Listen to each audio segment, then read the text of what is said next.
Hello guys, welcome to my YouTube channel. My name is Preeti. Today I'm coming with new topic that is concept of disease. Community health nursing का topic है जो आज हम discuss करने वाले हैं. Concept of disease. The Webster defined disease as a condition in which body health is impaired, departure from alteration of a even body interrupting the performance of vital function.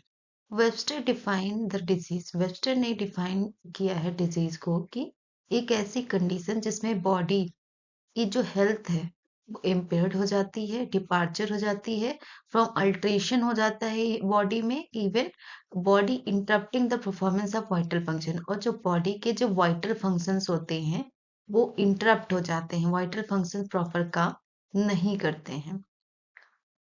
Then, simple definition of disease: condition marked by subjective complaints, a specific history, clinical sign and symptom, and laboratory and radiographical finding.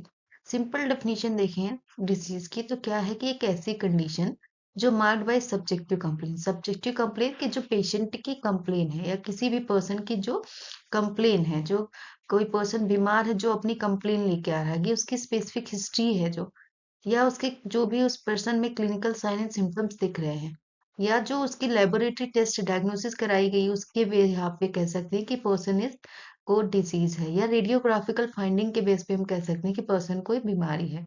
That is called disease. Then disease can be classified in four main types. Four main type की जो disease है वो हो सकती हैं, उनको four main category में classified किया गया. जैसे इन्फेक्शियस डिजीज, ऐसी बीमारी है जो इन्फेक्शंस की वजह से हो जाती है. डिफिशियंसी डिजीज, जो डिफिशियंसी की वजह से किसी की कमी, किसी चीज की कमी की वजह से हो जाती है. देन हेरिडिटरी डिजीज, जो कि जेनेटिक हो सकती है. हेरिडिटरी में मतलब including both genetic disease and non genetic hereditary disease. And physiological disease, physiological जो फंक्शंस हमारे फिजियोलॉजिकल बॉडी के फंक्शंस हैं डिस इंटरप्ट हो गए, उसकी वजह से जो बीमारी हो गई, that is called physiological disease. तो इन्फेक्शियस डिजीज हो सकती है, डिफिशियंसी डिजीज हो सकती है, and hereditary and physiological disease, main four categories में क्लासिफाइड किया गया है. स्टेजेस ऑफ डिजीज साइकिल हम डिस्कस करेंगे. So there are 5 stage of infections including, like example क्या क्या होते हैं वो 5 स्टेज. इंक्यूबेशन होता है, प्रोडर्मल स्टेज होती है, इलनेस, डिक्लाइन एंड कन्वलेंस. वो main 5 stage of are there. First one is the incubation period. Time interval between entry of infection in the host to the appearance of the first sign and symptoms of disease. Incubation period क्या है कि वो time interval जब किसी भी कोई भी infection किसी भी होस्ट के अंदर एंट्री करता है और उसके जो पहले साइन एंड सिम्टम्स अपीयर होते हैं, that is called incubation period. Term latent period भी इसमें आता है. Term latent period use for non infectious disease. Non infectious disease के लिए टर्म लेटेंट पीरियड हम यूज करते हैं. And equivalent of incubation period in uninfectious disease, जो कि इन्फेक्शियस डिजीज में हम इंक्यूबेशन पीरियड को देखते हैं, उसी के इक्विवेलेंट होता है हमारा लेटेंट पीरियड जो नॉन इन्फेक्शियस डिजीज में हम यूज करते हैं. In this stage the organism is grow and multiply. तो इंक्यूबेशन पीरियड में होता क्या है कि जो ऑर्गेनिज्म है वो क्या होता है कि वो बैक्टीरिया या कह सकते हैं वायरस हो गया या जो भी बीमारी है वो ग्रो करती है, मल्टीप्लाई होती है. Longest known incubation period of disease is equal to a period of quarantine. और ये जो इंक्यूबेशन पीरियड होता है एक्चुअली ये डिजीज का लॉन्गेस्ट पीरियड होता है किसी भी डिजीज का, और जो कि एक पीरियड ऑफ एक क्वारंटाइन के इक्वल होता है. तो this is the first stage, incubation period. Second one is the prodromal stage या prodrome, period of non-specific symptoms. So ये second stage है. Second stage in that the interval between entry of disease and appearance of earliest signs or symptoms might indicate start to specific symptoms appear. तो ये वो time interval होता है जब disease incubation period में कि disease जो भी इंफेक्शन है वो एंट्री करता है होस्ट में. यहाँ पे एंट्री तो हो गई है, यहाँ पे इंटरवल वो इंटरवल हो गया जो एंट्री ऑफ डिजीज तो डिजीज की तरफ आगे बढ़ने लगता है और फर्स्ट अर्लियर सिम्टम्स अपीयर होते हैं और धीरे धीरे वो इंडिकेट करना स्टार्ट कर देते हैं स्पेसिफिक सिम्टम्स में।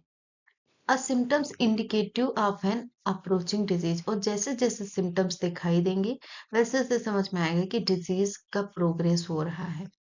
It refers to period after incubation and before the characteristic symptoms of infection occur। तो इस पीरियड यह वो पीरियड होता है जब आफ्टर इंक्यूबेशन पीरियड स्टार्ट होता है और before after incubation period and before characteristic symptoms of an infection occur. और जो एक कैरेक्टरिस्टिक सिम्टम्स होते हैं उसके पहले का जो स्टेज होता है, स्पेसिफिक सिम्टम्स अपीयर नहीं हुए होते हैं एग्जैक्टली, तब तक जो टाइम पीरियड होता है वो प्रोड्रमल स्टेज होता है। And it is very dangerous stage because patient remain highly contagious without clear sign and symptoms of disease। क्योंकि यहाँ पे अभी प्रॉपर करेक्टरिस्टिक सिम्टम्स नहीं दिख रहे हैं, तो इसलिए क्या है कि सबसे डेंजरस स्टेज होती है और ये बहुत ही कंटाजियस होता है क्योंकि यहाँ पे हम क्लियर साइन एंड सिम्टम्स जो है डिजीज की वो नहीं देख पा रहे होते हैं। तो क्लियर साइन सिम्टम्स नहीं पता तो उसके हिसाब से हम प्रॉपर ट्रीटमेंट जो है नहीं कर पा रहे होते हैं, तो that's why it is a actually dangerous stage. Then third stage is to fastigium या हाईएस्ट पॉइंट स्टेज, और कह सकते हैं फुल स्टेज ऑफ इलनेस। तो यहाँ पे क्या हो गया, सेकेंड स्टेज के बाद थर्ड स्टेज में यहाँ ये फुल स्टेज ऑफ इलनेस है, एक्चुअली ये हाईएस्ट पॉइंट ऑफ स्टेज है। तो highest point of disease and condition with specific sign symptoms, यहाँ पे जो करेक्टरिस्टिक्स साइन एंड सिम्टम या जो स्पेसिफिक साइन एंड सिम्टम्स हैं पर्सन के अंदर वो दिखने लगते हैं, वो शो होते हैं, और इसलिए इसको highest point of disease stage भी कहते हैं। Then fourth one is to defervescence, और या फिर हम डिक्लाइन स्टेज कह सकते हैं, एंड टू बिकम calm। जो here the subsidence of a fever to a normal temperature and subsidence of symptoms to normal। यहाँ पे क्या होता है कि जो भी बीमारी के साइन सिम्टम देख रहे हैं उसके अकॉर्डिंग उसको ट्रीटमेंट वगैरह दिया गया, तो ऑटोमेटिकली क्या होगा कि अगर फॉर एग्जांपल फीवर है तो नॉर्मल टेम्परेचर में आ जाएगा, या कोई डिजीज है साइन सिम्टम्स हैं उसका सबसिडेंस होना, सबसाइड होना, सिम्टम्स नॉर्मल स्टेज पे आना शुरू हो जाते हैं। Next one is the convolution stage, या फिर हम डिफेक्शन स्टेज कहते हैं, defecation stage. In this stage the period of recovery after a disease or an operation। तो यहाँ पे ये वह स्टेज होती है जब पर्सन की रिकवरी हो जाती है, और ये कह सकते हैं कि कोई ऐसी बीमारी थी जो फिजियोलॉजिकल बीमारी थी या डिफिशियंसिकल बीमारी थी जिसमें उसको ऑपरेशन हुआ, again the person start to recover. तो आफ्टर डिजीज रिकवरी पीरियड जो होता है वो हमारा होता है fifth stage, that is convalescence stage। So this is all about the concept of disease। I hope you all have understand the topic। मिलते हैं next video में। Thank you for watching my video।